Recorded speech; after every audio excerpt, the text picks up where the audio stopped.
So this series called Through the Bible, I started off with an overview, a big picture of kind of what the Bible represents, excuse me, and where it came from and the big chunks of it.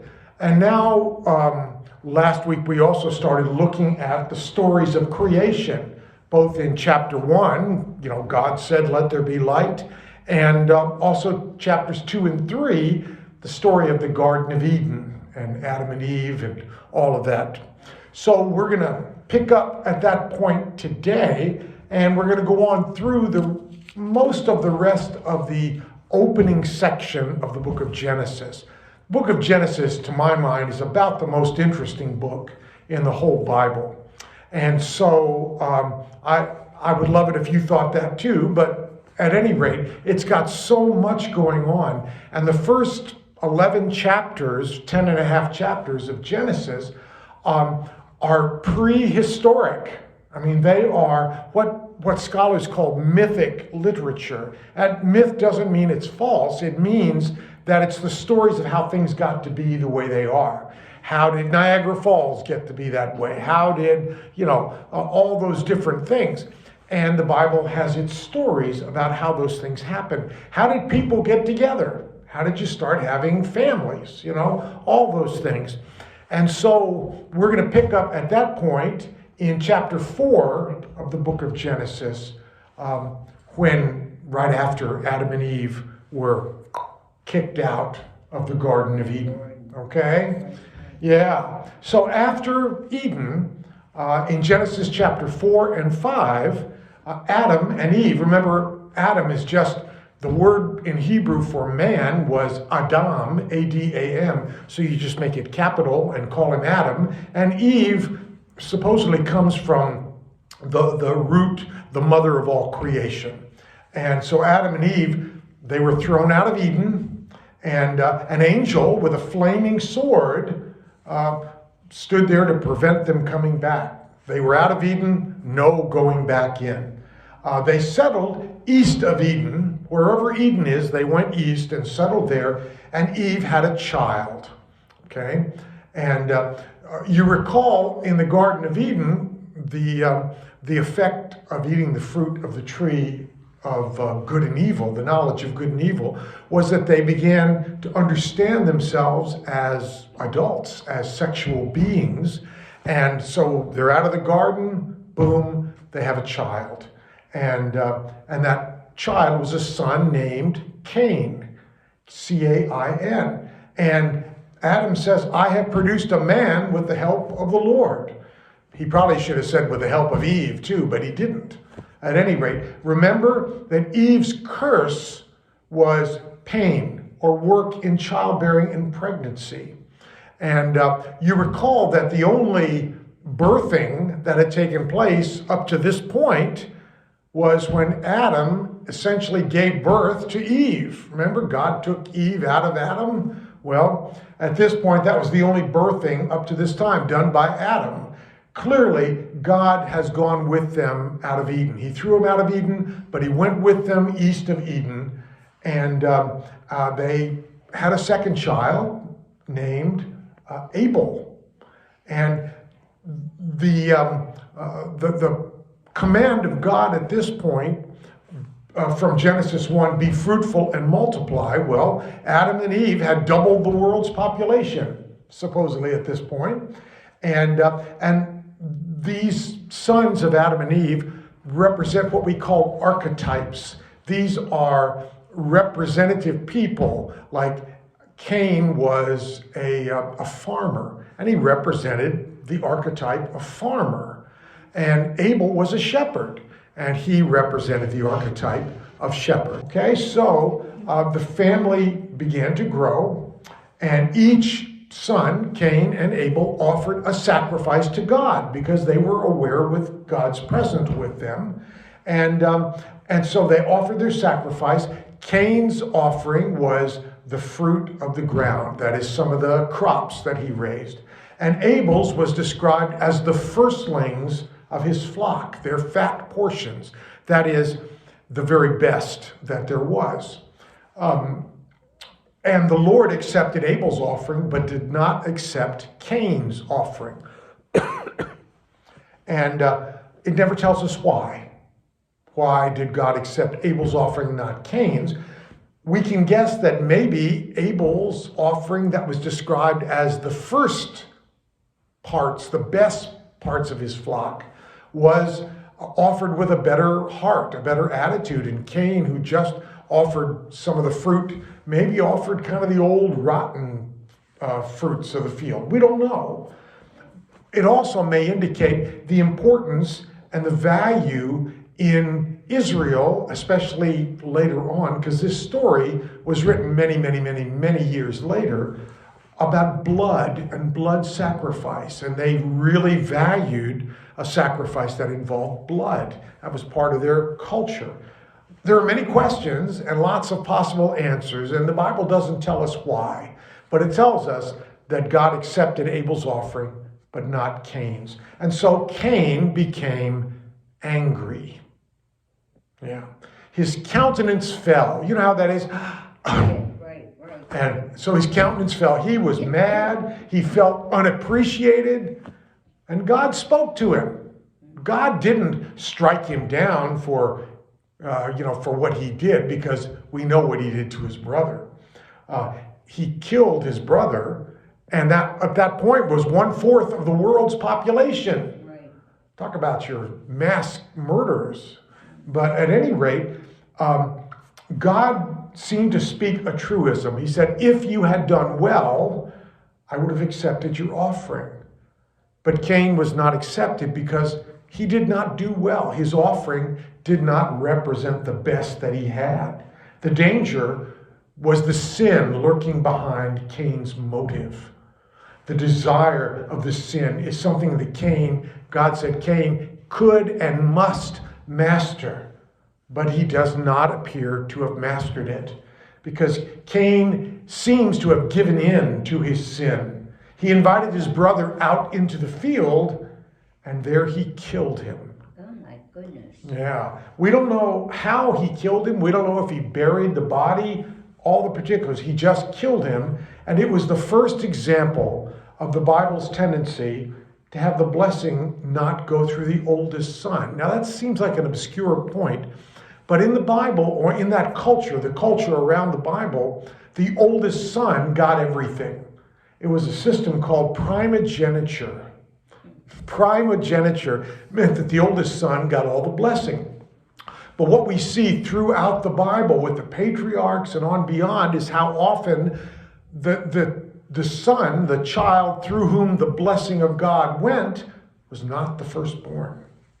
Often the second-born son. We see it with Ishmael and Isaac, two sons of Abraham. We see that with Jacob and Esau. Esau is older than Jacob, but Jacob is the child of promise. And we see that with Joseph. All his older brothers were not the conduits of the promise, the blessing of God.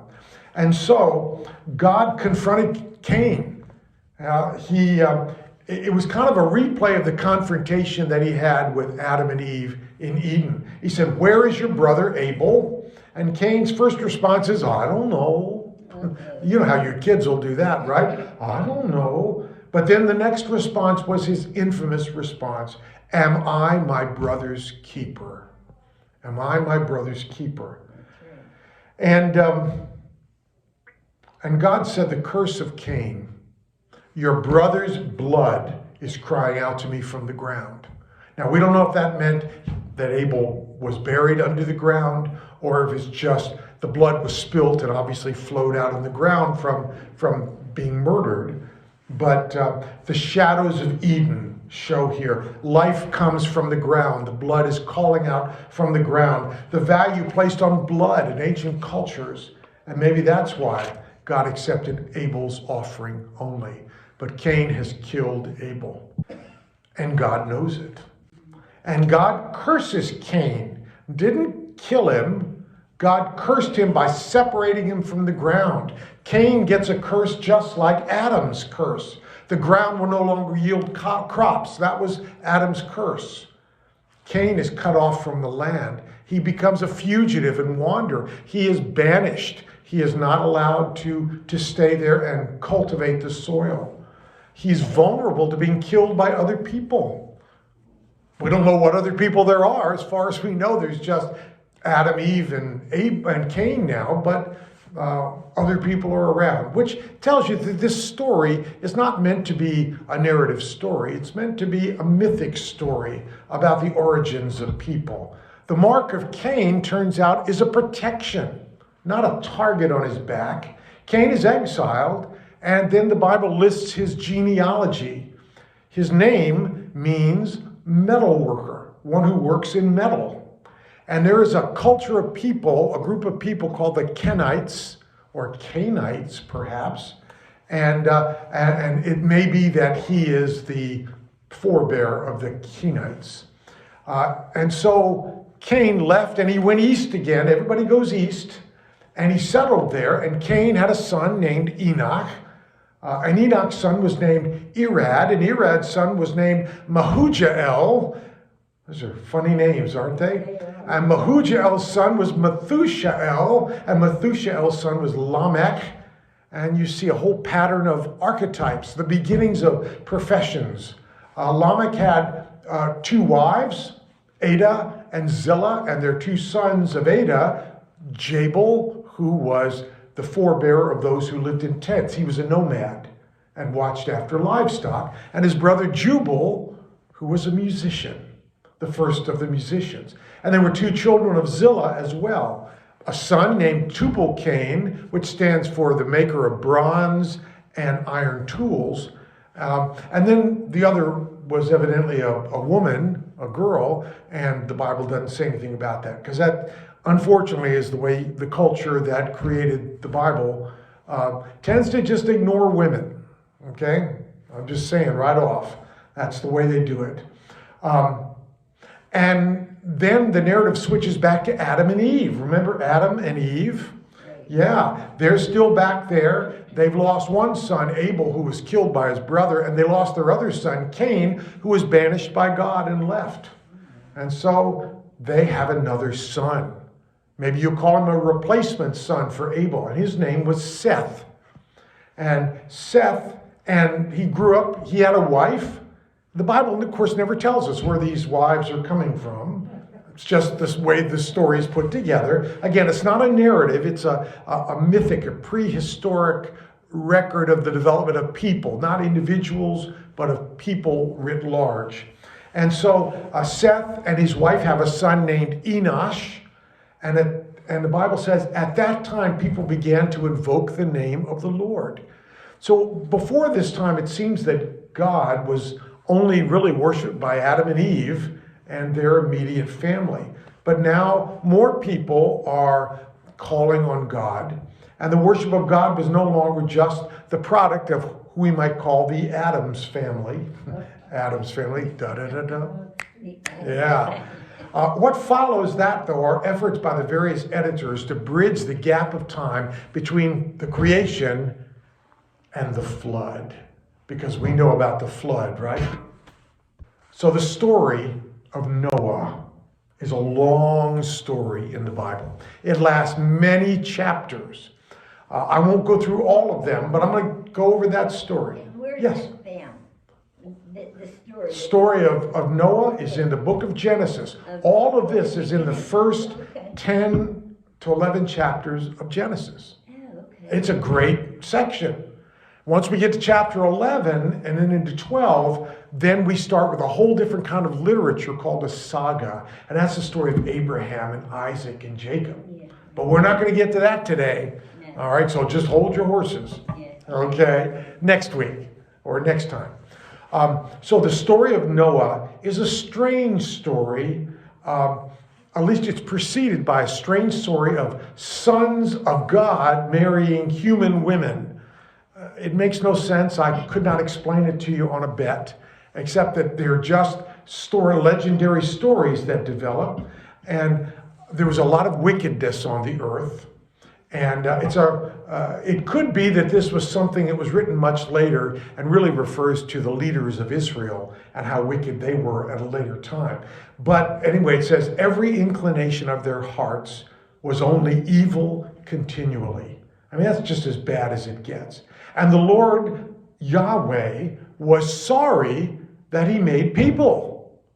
God regretted making people. It grieved him, not just the people, but the animals too. The whole creation, you could just see God saying, boy, I thought I'd do a better job of this, and they just aren't very good. And so, there was one man, Noah. And it said, Noah found favor in the sight of the Lord. And Noah walked with God. And he had 3 sons, Shem, Ham, and Japheth. And so God talked to Noah, and I think, God made people to have a friend, to have people that he could share life with. And God confided to Noah, told him his secret. He said, Noah, I'm going to kill everything because it's just so bad. I'm going to just get rid of it all. And so God said, I'm going to destroy the earth because, and that's kind of odd, right? God is going to destroy the earth violently because there's too much violence. That didn't make sense. I think somebody didn't write that right. But that's what the Bible says. And so, what can I say? It is representative of a particular culture that wrote this. And the Babylonian culture was another culture at the time. And they have a myth about a man named Gilgamesh. Have you ever heard of Gilgamesh? Yeah. Well, let me tell you, I've heard of Gilgamesh. And Gilgamesh was a hero, kind of like Hercules in Greek mythology. And Gilgamesh was a long series of stories. And part of the Gilgamesh story included a man named Utnapishtim. Isn't that a great name? Could we call you Utnapishtim? Why not? All right. Utnapishtim is saved from a flood by the gods. This is in the Babylonian myth. And he's saved by the intervention of one of the gods who has him build an ark. This is the Babylonian story. And he takes animals and a variety of craftsmen and stuff on the ark. And after the flood, Utnapishtim is granted immortality. So that's the Babylonian story. But isn't it similar in many ways to the Noah story? God gives Noah instructions about how to build the ark. What do you know about arks? Not a lot, right? So one of the things that's important to know is that an ark has no rudder. That is, you can't steer the ark. Its job is just to float on the top of the water and preserve whoever's inside it. Moses, much later, was in a little bitty ark. You know, the basket of reeds that he was put in the river by his mom and found by Pharaoh's daughter. So it's interesting. It's a little tiny ark. This is a great big ark. It had 3 decks to it, 3-story ark. And God tells Noah, this is how you need to prepare. And he went through a lot of stuff. And he said, you and your wife and your 3 sons and their wives, and then 2 by 2 of every animal, 1 male, 1 female. And Noah's job was to keep them all alive during the flood. And God's command was, everybody's got to get going to the ark when it was time. And this time, in different parts of this story, like in chapter 7 of Genesis, it's not just 2 of every kind of animal, but it's 7 of every kosher animal. 7 pairs of every kosher animal, and then 2 of all the non-kosher ones, I guess so they'd have enough food to eat. And 7 pairs of all the birds, I guess the kosher birds. And he said, get ready. God tells Noah, get ready, it's coming. It's coming in 7 days. It's going to rain for 40 days and 40 nights, and everything is going to die. And Noah did it. Noah didn't say, God, what are you doing? Right? He just said, okay, I'll build the ark. No questions, no objections. And so Noah, you have any idea how old Noah was when he built the ark? He was 600 years old. That's pretty old, right? Yeah. Of course, we don't know what those years represented back then as they were saying it, but Who knows? That's what the story says. That's another reason we know these are really prehistoric stories, larger than life. But Noah was 600 years old at the time of the flood. And so at this point of the story, we're back to 2 of every kind of animal. Say you have different sections of the story where it's a little different. And God, after everybody, Noah and his whole family and all the animals get on the ark, God shuts the door. I think that's a nice little touch, don't you? God says, okay, everybody on board? And closes the door and puts some pitch, like tar, for waterproofing on the outside. And then, it didn't say it started to rain. It said the windows of heaven opened. Did you know heaven had windows? This goes back to the way they understood the world back then. And the creation story in the first chapter of Genesis. Because you had, water, primordial water everywhere. That's what they thought. Later on, we thought it was all ether. Now we know it's a vacuum. But all of this, they thought it was primordial water that got separated by the earth and the sky. And so this is a story that the windows of heaven and the sky opened up and all the primordial waters came flowing down. And it was like a torrential rain. And also the primordial waters from under the earth came rushing up. And what God was doing was undoing creation. Creation was you push back those primordial waters and you have this space for people and animals, living things to live.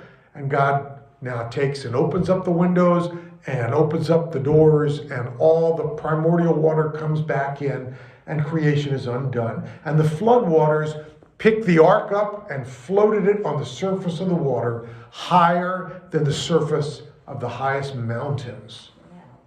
That's pretty high, isn't it? Yeah. And so, in fact, it was 15 cubits higher than the highest peak. Now, a cubit is a variable measure, but usually it kind of represents the distance from the elbow to the tip of the fingers of the king, whoever was in charge. I'm guessing roughly about 18 inches, maybe half a yard, something like that. So 15 cubits would be, 7.5 yards, or 20 feet, maybe something, 25 feet, somewhere in there. And it was that much higher than the highest tops of the mountains. And the ark floated up on this water for a long time, and everything that was not in the ark died. Now, I always wonder about the fish. What do you think about the fish? Did they survive? Seems like they were really well equipped to survive, but it doesn't tell us.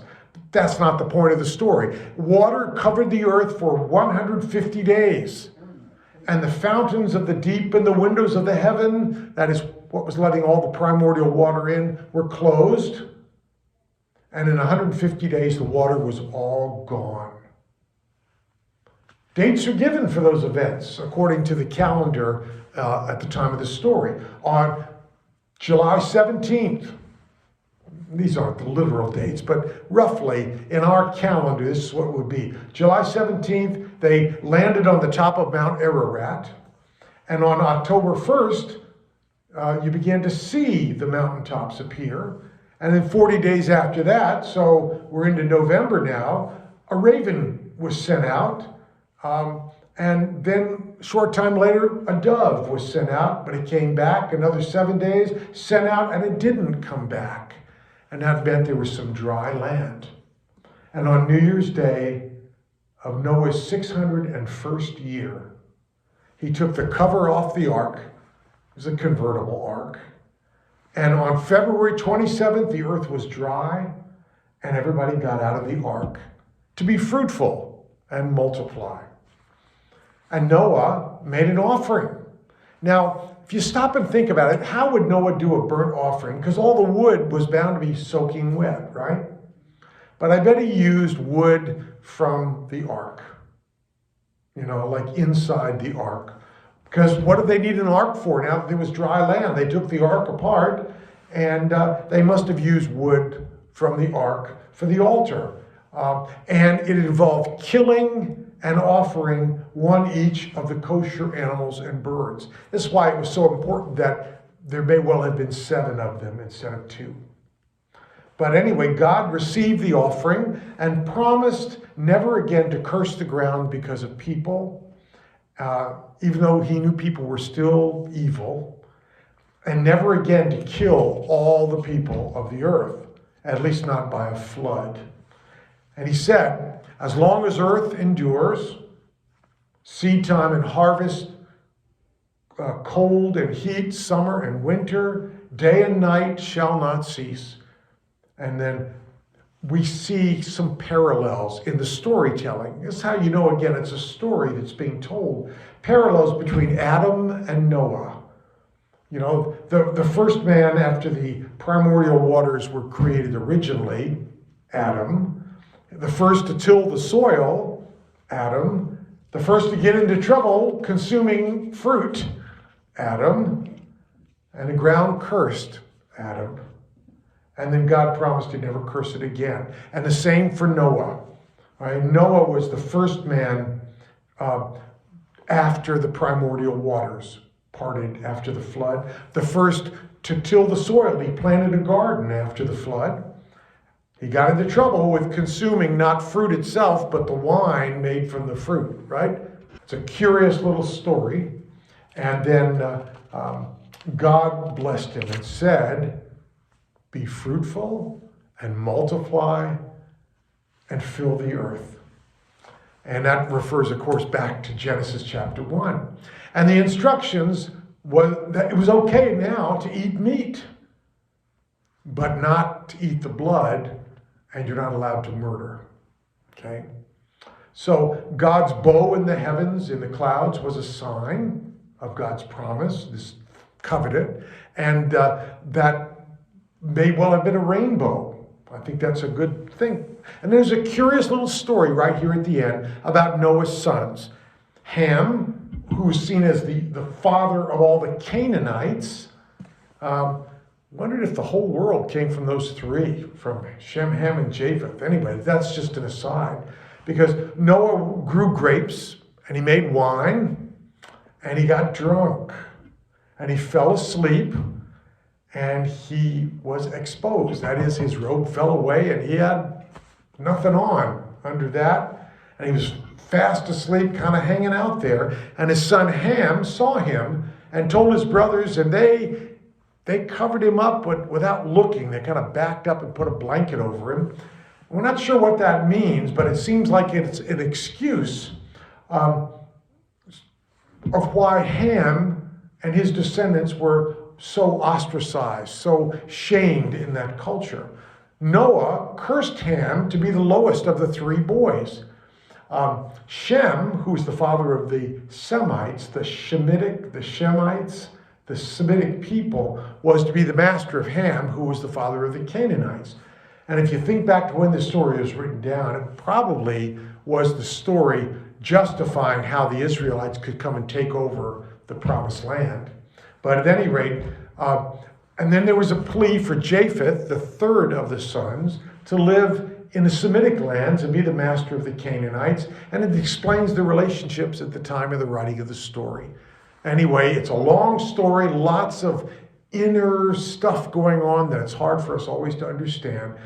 But, you know, Noah lived another 350 years after the flood. Altogether, he lived 950 years. That's a long time to live, isn't it? And more things we'll discover as we continue. But we're getting near this end of the opening section of Genesis. And pretty soon we'll have the appearance of Abraham. All right. Thank you so much for joining me. I hope that you enjoyed this. And next time we'll continue working our way through the Bible. Thank you. Bye-bye.